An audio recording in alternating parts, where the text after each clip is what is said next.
to you. Today is September 23rd, and I am grateful that you're joining us for the fourth episode, bringing awareness for suicide. Today, I'm going to tell our story, the BeMAJOR story, all about Brandon. And just real quickly before I do, I just want to say happy anniversary to my sweet husband, Casey. Today is our 27th year anniversary.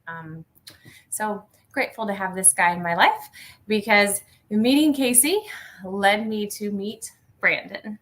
So, the last three episodes, I have asked others to share their experience and talk about mental health and suicide. And I didn't think it was fair to not share our story and a little bit more. For anyone who follows the BeMAJOR team, I think that, when we launched this team, I kind of gave a little glimpse into the when, where, why, and how of the name and the colors and so on and so forth. But I'd like to talk to you a little bit more about the young man, the child, the kid, the toddler, the teenager that inspired the name BeMAJOR. And that would be Brandon. So his name is Brandon Michael Majors, and he is our nephew. And I met him when I met Casey, and so he was about 4 to 5 years old. Just the cutest little thing you've ever seen. And he had my heart right from the beginning. And he was the most loving little guy and just wanted to hang out and talk to you and sit on your lap and play with me. And, just that normal little kid that I just fell in love with him. He was the most adorable thing ever. And so a little backstory. So Casey has one sister. Her name is Delania, and I'm hoping that she gets to see this. And I'm just grateful to her for allowing us to use the name BeMAJOR. I discussed this with her before we launched the team, and for allowing us to be a part of his life. And so when Delania had Brandon there for a while, her and her brother, Casey, actually lived together. And so Casey got to experience having a baby/toddler in his life for some time. And then when he was, I believe, in kindergarten, she moved to Kansas City. So we're originally from Kansas, of course. And I guess, of course, if you know me, I guess you know that, right? And so they moved to Kansas City, and he spent his elementary school days there. And there was, he always came to visit, and he loved his uncle. I so very much, like him and Casey were two peas in a pod. And I think Casey was very much a father figure for Brandon. And so one summer, I think it was like the last day of his 6th grade year, we went and picked him up, and he was going to come stay with us for a week, which turned into the summer, and I won't dive into too many details because it's not my story completely to tell for Delania, but she stepped up to the plate, and she was one hell of a mama. And she signed some paperwork, and she allowed Casey and I to take over guardianship of Brandon. And there was never anything on the table for us. We never wanted to adopt him. He loves his mama fiercely. It's his mama bear, and they were very, very tight. And so we just, for whatever she needed, we had him. And took him into our home, and I got the pleasure of experiencing what it's like to raise a preteen to teenage boy. And mind you, for anyone watching that has done this or currently doing this, there's just, I don't think, enough food in the world for a preteen or teenage boy. And, of course, we have our two children, Kaylee and Kyla. And so our girls were just instantly, it was a big brother, and they meshed very well together. We lived in a very tiny 2-bedroom, 1-bath home, very humble. It was our very first home. Speaking of real estate, we bought that house for $33,000, sold it for $65,000, so go us. But, it's a small home. We ended up transforming the attic into a living space, bedroom for the girls. And we took the girls upstairs, and Brandon got to have that downstairs bedroom. But we still had one bathroom And so we were able to, we sold that house and we moved into a bigger home with 4 bedrooms and 2.5 bathrooms. And that was a lot better for us. And so here we are, raising the family. Still considerably made sure that we kept Brandon in touch with his mom. We'd go visit her. So they still have just a beautiful relationship. And so we got the pleasure of spending like 5 years with him in our house. And it was very, very amazing. And he's such a great kid. And there were moments where I'd have to remind him that I'm going to come home and I'm going to make dinner. Like, you don't have to cook for yourself. Like, he always just wanted to take care of himself. And he was very independent and very driven, very good in school, very smart kid, made friends incredibly well. He was a giver like no other. Fiercely devoted to his friends. He had such a great group of friends. Some of his guy friends, we had, parties at the house, a birthday party here or whatever, and they'd come over, and I adored those boys just like my own. And we had a really great time raising a teenage boy. Or just a little like side note, like I remember my husband teaching Brandon how to properly tackle for football, and they were in my kitchen, and I was like, yo, you can do this, but you're going to go outside. Because I was like, what is happening right now in my kitchen? So we, I kicked the boys outside, but we had such a great time. And never one moment do I ever just doubt that our paths were not where they were supposed to be. And I am grateful for every moment with that kid. And, Casey's sister, Delania, got stuff together.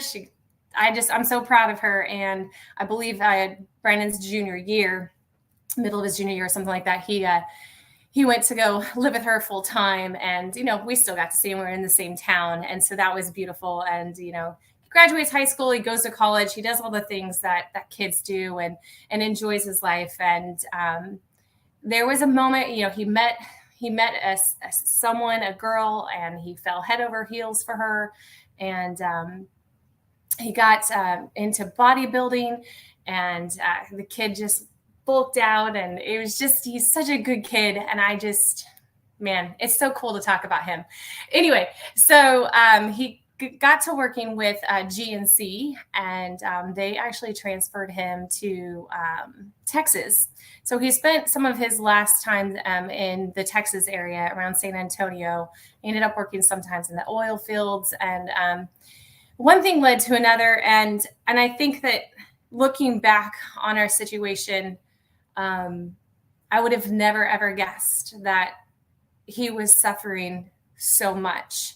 So many internal mental struggles, because he was always giving, and he always seemed so happy and chipper. And we knew he had some things going on. There was, girl issues. There was, the job. We're not sure if we do like it and not like it. Like, we like the money, but we're not real sure. And, so there were those issues. But as a young 20-year-old, I think those are growing pains that, we've all been through. And I would have loved to have had a little bit more conversation with him. But that year he came home for Christmas, and my husband, I remember them going outside and working on the sound system on his truck. He had this big old truck and lifted and whatever. It was so fantastic. He made a very good point of spending some pretty quality one-on-one time with the people that he loved. Looking back, like, yeah, absolutely. Like, he was silly with the girls. Our girls were obviously older then, in high school and stuff. And he was silly like he used to be with them. And he sat down with me, and we chatted, and we talked for quite some time. And he even sent us like, thanks so much for everything you did. I know that, it was out of your way to do this for me, which of course it wasn't, but, it was really special for him to recognize, everything that we did sacrifice. But I would have done it 14 times over. It doesn't matter. Like, we love him. Right. And then, so that was at Christmas time. And he went back to Texas. And of course, he'd been in contact with his mom. And honestly, it was a Monday, and she called my husband. So his mama, Delania, called Casey, and I knew something was wrong because I could hear her voice on the other end of the phone.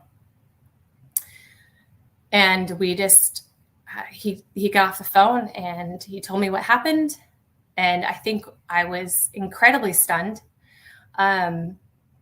And so we just packed a bag, and we met her, and they went to San Antonio to take care of things. Now, I know what they did was extremely hard. Now, I'll tell you, the hardest thing I ever did was have to come back home and wake up my children and tell my girls.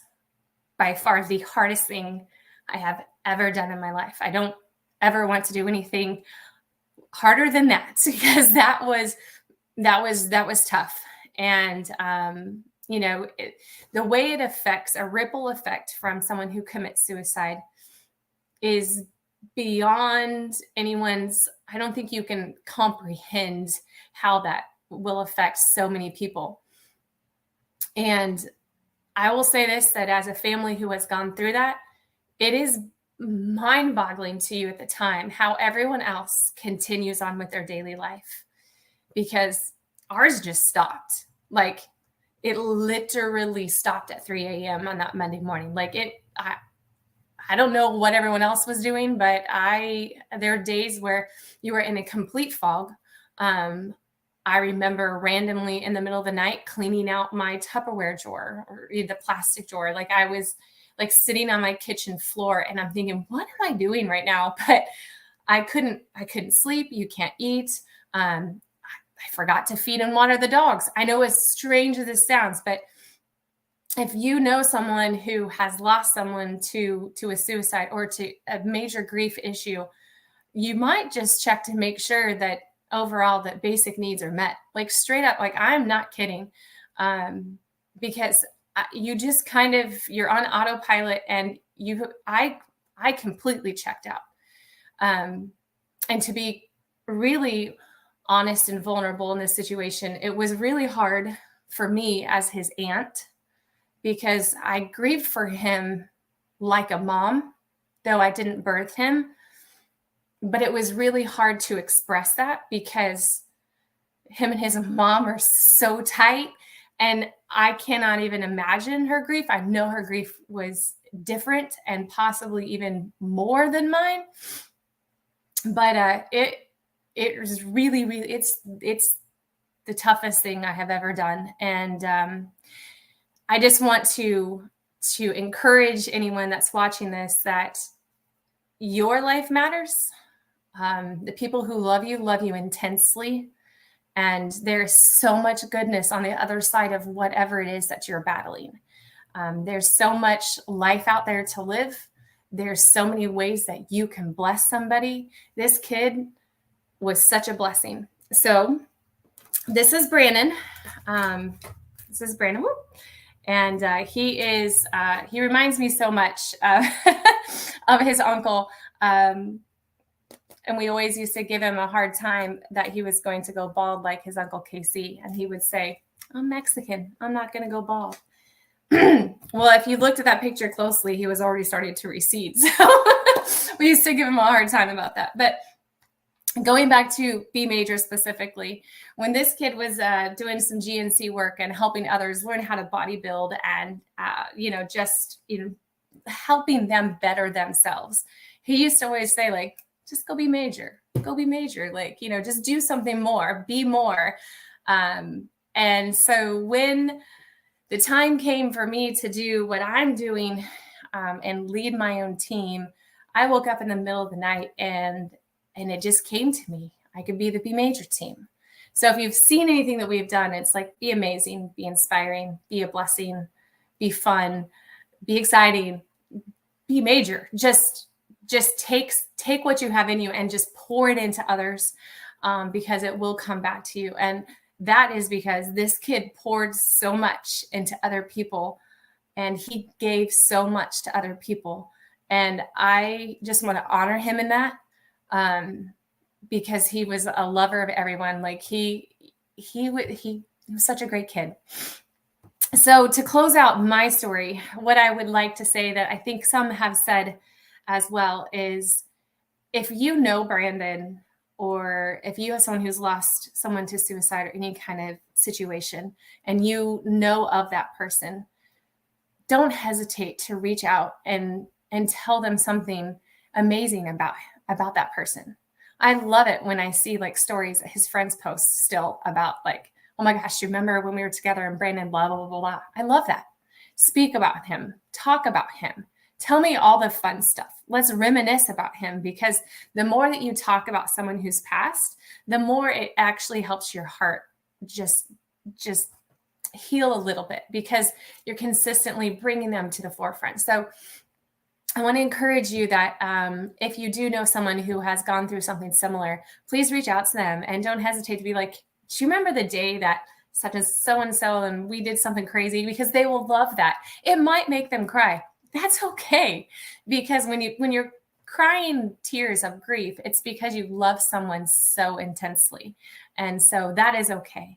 So I just want to just throw that out there. And then of course, if you feel like, depression has taken over, or you've got that black cloud and you're just having trouble with anxiety or anything like that, there is so many people out there that love you, that they're there to help you, and see you have such a beautiful life in front of you. So I encourage you to dig deep.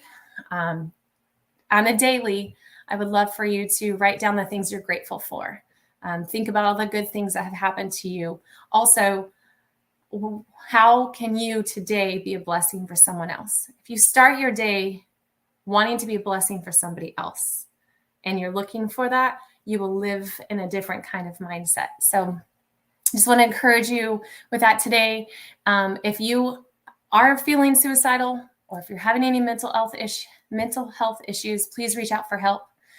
Again, I am happy to chat with you. My personal cell is 850-247-8415. The suicide hotline is now changed to just 988. You can dial that at any time, and someone will be there to talk to you. There's BetterHelp. There's so many great things right now that you can get some free online therapy. And so I encourage you to do so. That's the story of Mr. Brandon. In a very small, I have so many stories, but in a small time frame, that's Brandon.